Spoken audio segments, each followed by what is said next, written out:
আসসালামু আলাইকুম প্রিয় দর্শক, ভারতের আনুষ্ঠানিক যে অবস্থানটা, মানে শেখ হাসিনা দেশে আসতে পারবেন কিনা, ভারত তাকে ফেরত পাঠাবে কিনা, অথবা ভারতের অনুমতি ছাড়াই শেখ হাসিনা নিজে নিজে চলে আসতে পারবেন কিনা, এটা নিয়ে শেখ হাসিনাও কিছু কথা বলেছেন। তার আওয়ামী লীগের বিভিন্ন নেতারা নানা ধরনের কথা বলেছেন। এদেশে থাকা যে সমস্ত রাজনৈতিক নেতৃবৃন্দ আছেন তারা তাদের মতো বক্তব্য দিয়েছেন এবং বাংলাদেশ সরকারও কিছু বলেছেন। কিন্তু আমরা অপেক্ষা করছিলাম যে ভারত সরকার কি বলে। ভারত সরকারের একটা আনুষ্ঠানিক অবস্থান অবশেষে জানা গেল। কি জানা গেল সেটা আমি বলছি একটু পরে। ভারত এই এক সপ্তাহে, গত কয়েকদিনে, গত 3-4 দিনে দুবার এটা নিয়ে মন্তব্য করেছেন। একবার মন্তব্য করেছেন জুলাই মাসের 14 তারিখে, মানে আজকে হলো জুলাই 17 তারিখে, 3 দিন আগে তারা একটা মন্তব্য করেছেন। এবং সেই মন্তব্যটা করেছেন ওনারা যে রয়টার্সকে দেওয়া শেখ হাসিনার যে ইন্টারভিউ, সেই ইন্টারভিউ প্রশ্নে ভারতের যে একটা সাপ্তাহিক সংবাদ সম্মেলন ছিল ওদের রাষ্ট্রীয় সরকারের, সেখানে ওদের যে মুখপাত্র আছে মিস্টার রণধীর জয়সওয়াল, এই জয়সওয়ালকে জিজ্ঞাসা করা হয়েছিল এই ব্যাপারে যে শেখ হাসিনার ইন্টারভিউ সম্পর্কে আপনাদের কি মন্তব্য। উনি তার জবাবে বলেছেন স্পষ্ট করে, আমি যদি কোট আনকোট আপনাদেরকে পড়ে শোনাই। উনি বলেছিলেন যে এই নির্দিষ্ট বিষয়ে আমাদের অবস্থানের কোনো পরিবর্তন হয়নি। যে কোনো প্রত্যর্পণের বিষয় মূলত একটি আইনি বিষয় এবং এই ক্ষেত্রটিতেও আইনি ও বিচারিক প্রক্রিয়া অনুযায়ী ব্যবস্থা নেওয়া হবে। কি বুঝলেন? আমি তেমন কিছু বুঝিনি, আমার ধারণা আপনারাও বুঝেননি। বুঝেন এই কারণে এটা হলো কূটনীতির ভাষা। কূটনীতিকরা এমনভাবে কথা বলেন যে কথার এদিকেও অর্থ হয় ওদিকেও অর্থ হয়। পরবর্তী সময়ে যখন তাকে জিজ্ঞাসা করে ভাই এটা আপনি কী বললেন, সে তার সুবিধা অনুযায়ী একটা ব্যাখ্যা দিয়ে দেয়। এটা কূটনীতিক ভাষা। এটা হওয়া উচিত অথবা এটা হতে পারে, আমরা আমাদের নীতি থেকে সরিয়ে নীতিটা কি তা কিন্তু বলে না, আমরা আমাদের নীতি থেকে সরিয়ে আইন ও বিচারিক প্রক্রিয়া অনুযায়ী ব্যবস্থা নেওয়া হবে। তা আইনি ব্যবস্থাটা কি, বিচারিক ব্যবস্থাটা কি, তা কেউ জানে না, কিন্তু সেটা আবার এক একবার সময় এক এক রকম ব্যাখ্যা হয়। আচ্ছা ঠিক আছে, এটা 14 তারিখের বক্তব্য। সর্বশেষ ওরা করে কি, ওদের যে আপনার পররাষ্ট্র মন্ত্রণালয় আছে প্রতি 2 সপ্তাহ পর পর পাক্ষিক একটা প্রেস ব্রিফিং করে রাষ্ট্রের পক্ষ থেকে, সরকারের পক্ষ থেকে। সেখানে বিভিন্ন ধরনের সাংবাদিকরা থাকে। সেরকম একটা ব্রিফিং হয়েছে, দ্বিসাপ্তাহিক ব্রিফিং যেটাকে বলে, ব্রিফিং হয়েছে আজকে, মানে আজকে 17 জুলাই। সেই ব্রিফিংয়ে তাকে আবার সাংবাদিকরা জিজ্ঞাসা করেছে যে শেখ হাসিনার ব্যাপারটা আপনারা কী করছেন অথবা কী করবেন। এবার উনি কী বলেছেন? একই কথা বলেছেন। এবার উনি বলেছেন যে বাংলাদেশের পাঠানো যে প্রত্যর্পণ অনুরোধ আছে, বাংলাদেশে কিন্তু পররাষ্ট্র মন্ত্রণালয় বলছেন যে তারা ভারতকে শেখ হাসিনাকে ফেরত দেওয়ার জন্য চিঠি দিয়েছেন। বাংলাদেশের সঙ্গে ভারতের একটা প্রত্যর্পণ চুক্তি আছে, সেই চুক্তি অনুযায়ী তারা একটা চিঠি লিখেছেন যে আপনারা শেখ হাসিনাকে আমাদের কাছে ফেরত পাঠান। এবং সেই অনুরোধের ব্যাপারটা উনি বলেছেন যে বাংলাদেশের যে চিঠিটা তাদেরকে পাঠিয়েছে সেই অনুরোধের ব্যাপারে ভারত সংশ্লিষ্ট আইনি কাঠামো ও দ্বিপাক্ষিক প্রত্যর্পণ চুক্তির আইনি বাধ্যবাধকতা মাথায় রেখে পুঙ্খানুপুঙ্খভাবে পর্যালোচনা করা হচ্ছে। মানে তারা এখনও সেটা পর্যালোচনা করছে, পুঙ্খানুপুঙ্খভাবে পর্যালোচনা করছে। তার মানে কিছুই বুঝলাম না। তারা কি নিজেরা পাঠাবেন ধরে বেঁধে? তারা কি বাংলাদেশের অনুরোধকে অনার করবেন? অথবা তারা কি শেখ হাসিনার যে ইচ্ছা সেই ইচ্ছাকে সম্মান দেখে ওনাকে ছেড়ে দিবেন? কারণ প্রত্যর্পণ চুক্তিটা কখন হয় ভেবে দেখুন একবার। ধরেন আমাদের কোনো একজন ব্যক্তি ওদের এখানে গ্রেফতার হয়ে গেল, আমাদের কোনো একজন আসামি হতে পারে অথবা আমাদের কোনো অপরাধী হতে পারে, বেআইনিভাবে ওখানে প্রবেশ করেছে, তাকে ওনারা গ্রেপ্তার করলেন। সেই গ্রেপ্তারকৃত ব্যক্তির সঙ্গে আমাদের সরকারের যে চাহিদা অনুযায়ী এক ধরনের প্রত্যর্পণ, এটা হলো প্রত্যর্পণের ধারা। তো শেখ হাসিনা কি গ্রেপ্তার হয়েছেন? শেখ হাসিনা তো গ্রেপ্তার হননি। শেখ হাসিনা যখন ভারতের মাটিতে নেমেছেন তখন তো ভারতীয় সরকার ওনাকে অভ্যর্থনা দিয়েছেন, ওনাকে গ্রহণ করেছেন সম্মানের সাথে। কাজে শেখ হাসিনা তো কোনো গ্রেপ্তারকৃত ব্যক্তি নন। ব্যাপারগুলো খেয়াল করেন। কাজে তার সঙ্গে প্রত্যর্পণ চুক্তিটা কীভাবে হবে? তবে দেখেন আমি আরেকটা কথা বলি, আমাদের সঙ্গে ভারতের যে প্রত্যর্পণ চুক্তিটা আছে, একটা চুক্তি আছে, কিন্তু সেই চুক্তিতে কিন্তু একটা ধারা আছে। ধারাটা হলো এরকম যে যদি যাদের কাছে ওই ব্যক্তি আটক আছে তারা যদি মনে করে যে এই ব্যক্তিকে ফেরত পাঠালে নিজ দেশে অথবা ওই দেশের সরকারের চাহিদা অনুযায়ী যদি ফেরত পাঠায় তাহলে উনি রাজনৈতিক প্রতিহিংসার শিকার হতে পারেন।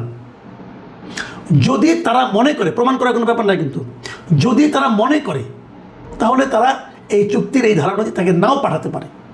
তার মানে ওনাকে বাংলাদেশ চেয়েছে, তার মানে তারা পাঠাতে বাধ্য, বিষয়টা কিন্তু সেরকম নয়, তারা নাও পাঠাতে পারে। আমরা যদি শুরুর থেকে খেয়াল করি, একদম শুরুর থেকে, যে ভারত শেখ হাসিনার ব্যাপারে এই যাবৎকালে কে কী প্রতিক্রিয়া দিয়েছে একটু আমাদের জেনে রাখা ভালো। 2024-এর 5ই অগাস্ট শেখ হাসিনা ভারতে গিয়েছিলেন। আবার মনে করুন, ওনাকে আমরা বলছি, অনেকে বলছে পালিয়ে গিয়েছিলেন, অনেকে বলছে পাঠিয়ে দেওয়া হয়েছিল। বাস্তবতাটা আরেকবার আমি আপনাদেরকে ক্লিয়ার করি। উনি নিজে হেঁটে গিয়েছেন, যে হেলিকপ্টারে উঠেছেন, ওনাকে কেউ চেংদোলা করে নিয়ে যায় না কিন্তু। তার মানে ওইটুক দেখে মনে হতে পারে উনি যাচ্ছেন স্বেচ্ছায়। তারপর হলো উনি কেন যাচ্ছেন এটা কিন্তু আমরা জানি না, ওনাকে কি বলা হয়েছিল তাও আমি জানি না। শেখ হাসিনা নাকি কার সঙ্গে বলেছেন শুনলাম আমি এর মধ্যে, যে ওনাকে নাকি বলা হয়েছিল আপনাকে টুঙ্গিপাড়া নিয়ে যাওয়া হচ্ছে। আমি জানি না একটি সত্য মিথ্যা, তো যাই হোক উনি গিয়েছেন, প্লেনে উঠেছেন। সে প্লেনটা কে চালিয়েছে? বাংলাদেশের সেনাবাহিনীরই অথবা বিমান বাহিনীর অথবা সশস্ত্র বাহিনীর কোনো একজন পাইলট চালিয়েছে। তো উনি যদি চালান, তাহলে শেখ হাসিনাকে উনি বলেছেন আর ওনারা তার অর্ডার ফলো করেছেন। যে লোক পালিয়ে যায় তার অর্ডার কি তখন সেনাবাহিনী ফলো করে? তাহলে ওনাকে নিয়ে গেল, নিয়ে যাওয়ার পর কোথায় নিয়ে গেল? দেশের বাইরে নিয়ে গেল। আমাদের দেশের আকাশসীমা পার হয়ে অন্য দেশের আকাশসীমায় আমাদের হেলিকপ্টার গেল। কেন গেল? আমি প্রশ্নগুলি করছি কিন্তু কেবল, আপনারাও এই প্রশ্নগুলো বারবার উচ্চারণ করবেন, তাহলে হয়তো একটা সমাধান পাবেন। কেন গেল ওই দেশে? আমি আমার হেলিকপ্টার, ওরা যদি ভিন দেশি হেলিকপ্টার হিসাব করে গুলি করতো, তাহলে তো আমার হেলিকপ্টারটা মূল্যবান একটা জিনিস ধ্বংস হয়ে যেত, তাই না? শেখ হাসিনা সে কেন ওরা খারাপ লোক বুঝলাম, কিন্তু হেলিকপ্টারটা তো একটা গুরুত্বপূর্ণ জিনিস, আমাদের সম্পত্তি। তার মানে আপনারা আলাপ করে গেছেন, আপনারা যেখানে যাচ্ছেন তাদের সঙ্গে কথা বলেছেন যে আমরা ওনাকে পাঠাচ্ছি। তাহলে উনি পাঠালেন নাকি আপনারা পাঠালেন? প্রশ্নগুলো খেয়াল করুন। আবার উনি এখানে গিয়েছেন কী হিসেবে গিয়েছেন? এই যে প্রশ্নগুলো, এগুলি কিন্তু পরবর্তী সময় উঠবে। দেখুন, 2024-এর অগাস্ট উনি গিয়েছেন, এবং 2024-এর অগাস্টেই ভারতের পক্ষে ভারতের পররাষ্ট্রমন্ত্রী এবং তাদের পররাষ্ট্র মন্ত্রণালয়ের মুখপাত্র রণধীর জয়সওয়াল উভয়ে কিন্তু বিবৃতি দিয়েছেন, ওনাদের সংসদেও একবার দিয়েছেন। এবং তখন তারা কি বলেছেন? তখন ভারতের পররাষ্ট্রমন্ত্রী বলেছিলেন যে তিনি অত্যন্ত স্বল্প সময়ের নোটিশে এবং জরুরি পরিস্থিতিতে ভারতে এসেছেন, এটা বলেছেন। তারপর আর কি বলেছিলেন আমি আপনাদের আবার পড়ে শোনাই। তার ভবিষ্যৎ পরিকল্পনার বিষয়টি সম্পূর্ণ তার নিজের সিদ্ধান্তের উপর ছেড়ে দেওয়া হয়েছে এবং এটি নিয়ে মন্তব্য করা ভারতের জন্য সমীচীন নয়। তার মানে হলো শেখ হাসিনা কি করবেন কি করবেন না, টোটাল বিষয়টা ভারত দেখছে না, ওটা শেখ হাসিনা দেখবে। তার ভবিষ্যৎ পরিকল্পনার বিষয়টি সম্পূর্ণ তার নিজের সিদ্ধান্তের উপর ছেড়ে দেওয়া হয়েছে। এটা কিন্তু ভারতের খোদ পররাষ্ট্রমন্ত্রী এস জয়শঙ্কর বলেছিলেন। তার মানে শেখ হাসিনার ভবিষ্যৎ বিষয়টা শেখ হাসিনার উপর। শেখ হাসিনা যদি বলেন যে আমি এখন চলে যাব, ভারত থেকে আটকাবে না, তখন আটকাবে কেন? পররাষ্ট্রমন্ত্রী নিজেই বলেছেন যে ওনার সিদ্ধান্ত ওনার উপর। এবং তারপরে এটাও বলেছেন যে এটি নিয়ে মন্তব্য করা ভারতের জন্য সমীচীন নয়, ভারত কোনো মন্তব্যই করবে না।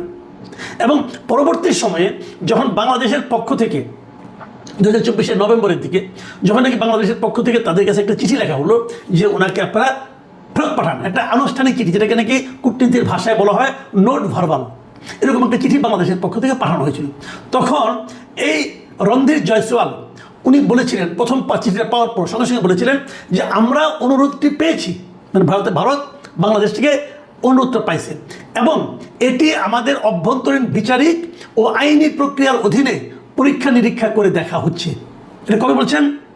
2024-এর শেষ দিকে, নভেম্বরের পরে, ডিসেম্বরের ফার্স্ট উইকে। তাহলে তারা কিন্তু তখন থেকে আইনি পরীক্ষা নিরীক্ষা করছেন এবং তার 2 বছর পরে এখন যখন তাকে জিজ্ঞাসা করা হয়, উনি একই কথা বলেন যে পুঙ্খানুপুঙ্খভাবে আইনি ব্যবস্থা করা হচ্ছে, আইনিভাবে পরীক্ষা নিরীক্ষা করা হচ্ছে যে কীভাবে ফেরত পাঠানো যায় অথবা কীভাবে যায় না। আর ওনাদের পররাষ্ট্রমন্ত্রী বলেছিলেন পুরো বিষয়টা শেখ হাসিনার ইচ্ছার উপর নির্ভর করবে। তাহলে এখন প্রশ্ন হচ্ছে, এদিকে আমাদের নেতারা কিন্তু বলে বেড়াচ্ছেন, যেমন আমাদের এনসিপির নেতা উনি তো বলেছেন যে শেখ হাসিনাকে ফেরত পাঠালে পরে তার কোনো আপিলের সুযোগ নাই, তার মৃত্যুদণ্ড কার্যকর করা হবে। উনি ওনার মতো করে বলেছেন, কারণ একটা মামলায় তো ওনার মৃত্যুদণ্ড হয়েছে, ওই মামলা আপিলের জন্য 30 দিনের সময় ছিল, 30 দিনের সময় পার হয়ে গেছে, কিন্তু আপিল উনি ওনার পক্ষ থেকে করেও নাই, কাজে মৃত্যুদণ্ড হয়ে যাবে। এটা ওনার যেটা বক্তব্য, এই বক্তব্যটাও আমি মনে করি যে আইন অনুযায়ী ঠিকই আছে। শামা ওবায়েদ আমাদের যিনি পররাষ্ট্র প্রতিমন্ত্রী, তিনি বলেছেন শেখ হাসিনাকে ফেরাতে ভারতের সদিচ্ছা প্রয়োজন। উনি ওনার কূটনৈতিক ভাষায় পররাষ্ট্র প্রতিমন্ত্রী হিসেবে যেভাবে বলা দরকার সেভাবে বলেছেন। তাহলে আসলে হবেটা কি, এটা আমরা কেউ জানি না। আবার শেখ হাসিনা একটা আলটিমেটামও দিয়েছে ডিসেম্বর, উনি একটা তারিখ ঘোষণা করেছেন যে ডিসেম্বরে উনি ফেরত আসবেন। আসলে কি হবে, না আসলে কি হবে, ওনার আশাকে কেন্দ্র করে কার মধ্যে কি প্রতিক্রিয়া। এর মাঝখানে আরেকটা ভিডিও দেখলাম, সেখানে উনি একই কথা, ভিডিও ঠিক না অডিও রেকর্ড শুনলাম, সেখানে উনি একই কথা বলেছেন, দলের লোকজন নিয়ে উনি আসছেন। কি হবে আসলে ব্যাপারটা নিয়ে আমরা কেউ জানি না। তবে আমি আসলে ওনার আসলে পরে ওনার রাজনীতির কি ভবিষ্যৎ হবে, এবং যেভাবে নাহিদ ইসলাম বলছেন যে আসবে সঙ্গে সঙ্গে ধরে নিয়ে যে ফাঁসিতে ঝুলাই দেবে, বিষয়টা কি এতই সহজ কিনা সেটাও আমার কাছে কিন্তু ক্লিয়ার না। কারণ এই দেশের নাহিদ ইসলাম হয়তো ওনার দলের শক্তির সঙ্গে তুলনা করে চিন্তা করেছেন যে আমার দলের যে শক্তি যদি এরকম হয় তাহলে কী হতে পারতো। কিন্তু নাহিদ ইসলামের পক্ষে কি কল্পনা করা সম্ভব যে এনসিপি শক্তির সঙ্গে আওয়ামী লীগের শক্তির কত পার্থক্য? মনে হয় না। সেই কী হবে বলা বড় কঠিন।